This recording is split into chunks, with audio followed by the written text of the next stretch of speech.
हमारे साथ अभय कुशवाहा जी सांसद आरजेडी के जुड़े हुए हैं, मैं उनसे जवाब ले लूंगी। बहुत धन्यवाद पप्पू यादव जी एबीपी न्यूज से जुड़ने के लिए, हमारे साथ चर्चा में शामिल होने के लिए। बाकी मेहमानों के पास आऊंगी, उसके पहले अभय कुशवाहा जी, पप्पू यादव जी कह रहे हैं कि वो साथ देने के लिए तैयार हैं, अपने विधायकों को लेकर बैठिए और लड़ाई लड़िए। आपकी क्या है तैयारी और इस मसले पर राजनीति कौन कर रहा है? अभय कुशवाहा जी। चित्रा जी, बोलिए। हमारे माननीय नेता तेजस्वी जी छात्रों के इशू को लेकर के हमेशा गंभीर रहे जी, और उन्हें किसी की सलाह की आवश्यकता नहीं है। मैं आपको बता दूं, जिस दिन ये पेपर लीक कांड हुआ उसी दिन से हमारे माननीय नेता ने इस पर आवाज उठाने का काम किया है और जब समय मिला तो वहां पर जाकर के मिलने का भी काम किया। मैं एक दो बात सिर्फ कहना चाहता हूं। देखिए, ये चाहे देश का कोई सबसे बड़ा जो एग्जाम होता है यूपीएससी, और किसी राज्य का बीपीएससी सबसे बड़ा चुनाव होता है। अब इतने बड़े एग्जाम में भी इस तरह की चीज अगर हो रही है तो जो विश्वसनीयता खो चुका है एग्जाम, उस विश्वास को आप कैसे प्राप्त करोगे? इतने दिन से छात्र मांग कर रहे हैं, आपने ही अभी दिखाया कि 912 केंद्रों पे एग्जाम हुई, 911 पर सही हुआ।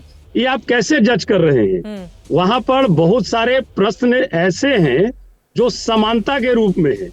तो निश्चित तौर पर हमारे माननीय नेता ने भी कहा कि इस एग्जाम को रद्द कर करके छात्र हित में फैसला सरकार को लेना चाहिए।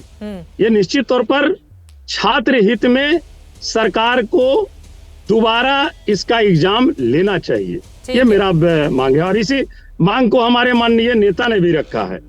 ठीक है। और ये जो आंदोलन, देखिए, हम लोग किसी के आंदोलन पर राजनीति चमकाने का काम नहीं करते हैं।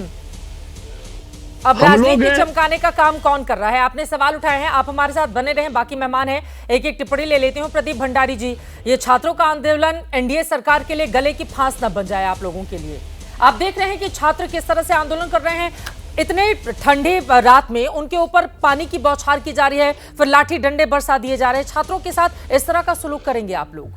चित्रा जी, अगर किसी भी अधिकारी ने अगर कोई भी अपने पावर का एक्सेस इस्तेमाल किया है तो उस पर उचित कार्रवाई होगी। हम छात्रों के साथ खड़े हुए हैं, पर मैं आपको कहना चाहता हूं 22 दिसंबर को डेप्यूटी चीफ मिनिस्टर ने ये स्पष्ट कहा था कि अगर किसी के पास जितना ज्यादा प्रूफ है कि सेंटर्स पे धांधली भी वो लेके आई, हम तुरंत जो है वो कार्रवाई करेंगे और तुरंत एग्जाम को कैंसिल करेंगे। अभी तक 912 में से सिर्फ एक सेंटर का प्रूफ आया है जहां पे एग्जाम ऑलरेडी कैंसिल हो चुका है। तो हम हजारों बाकी छात्रों के जिंदगी के साथ में, उनके फ्यूचर के साथ खिलवाड़ नहीं कर सकते। अभी जब मैं बात कर रहा हूं, आपका बॉटम टिकर कुछ समय पहले ये दिखा रहा था कि छात्रों ने ऑलरेडी चीफ सेक्रेटरी के साथ में मुलाकात करी है। अरे लाठी डंडे खाने के बाद मुलाकात हुई है, ऐसी नौबत क्यों आई प्रदीप भंडारी जी?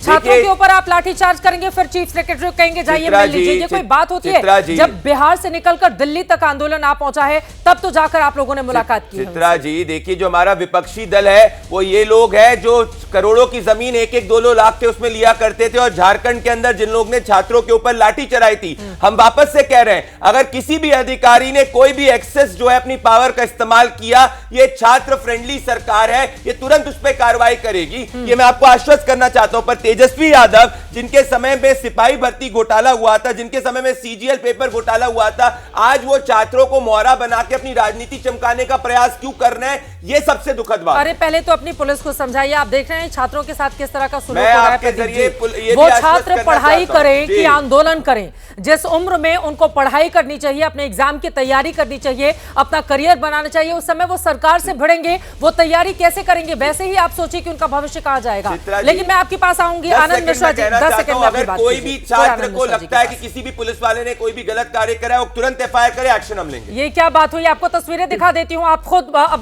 स्वतः संज्ञान लेकर करिए कार्रवाई। तस्वीरें दिखाते रहिए भाई, इन तक तस्वीरें नहीं पहुंची है।